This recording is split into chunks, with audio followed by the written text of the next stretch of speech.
Now, when we read the book of Colossians, there was some wrong teaching in that church. And as one preacher says, the vaccine for the wrong teaching is to understand Jesus Christ. Vaccine, you know what you put to prevent sickness.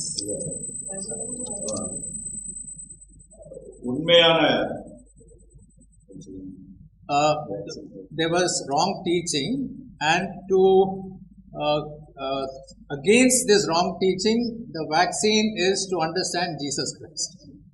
அதாவது அந்த நாட்கள்ல கொலோசு சபையில் இருந்த தவறான உபதேசங்களை தடுக்கக்கூடிய தடுப்பூசியாக ஆண்டவராகிய இயேசு கிறிஸ்துவை குறித்த தெளிவான அந்த செய்தி அமைகிறது. If you read chapter 2 verse 8, இரண்டாவது அதிகாரம் 8வது வசனத்தை ஒரு வாசிப்போம். ஆதிக ஞானத்தினாலும் மாயமான தந்திரத்தினாலும் ஒருவரும் உங்களை கொள்ளை கொண்டு போகாதபடிக்கு எச்சரிக்கையாயிருங்கள். அது மனுஷரின் பாரம்பரிய நியாயத்தையும் உலக வழிபாடுகளையும் பற்றினதே அல்லாமல் கிறிஸ்துவை பற்றினது அல்ல.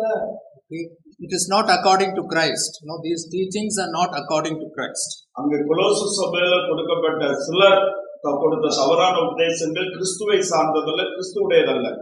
And then if you read verses 16 and 17, 16 இருந்து 17 வரை உள்ள வசனங்களை வாசிக்கும் போது ஒரு வாசிப்போம்.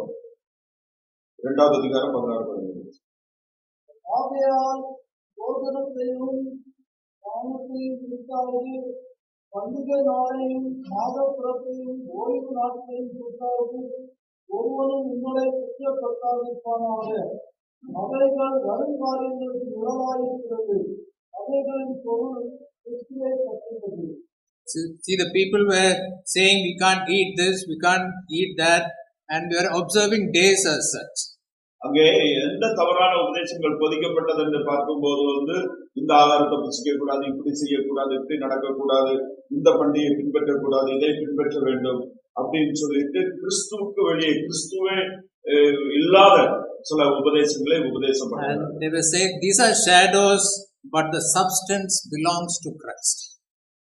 இவை அங்கே பவுல் சொல்லுகிறார், இவைகள் எல்லாம் சாயல், ஆனா இதனுடைய மையம், அதனுடைய சாராம்சம், சாரமானது கிறிஸ்துவை குறித்ததாக இருக்கிறது என்று சொல்லப்படுகிறது. And then just let me read one more passage, chapter 2, 18 and 19.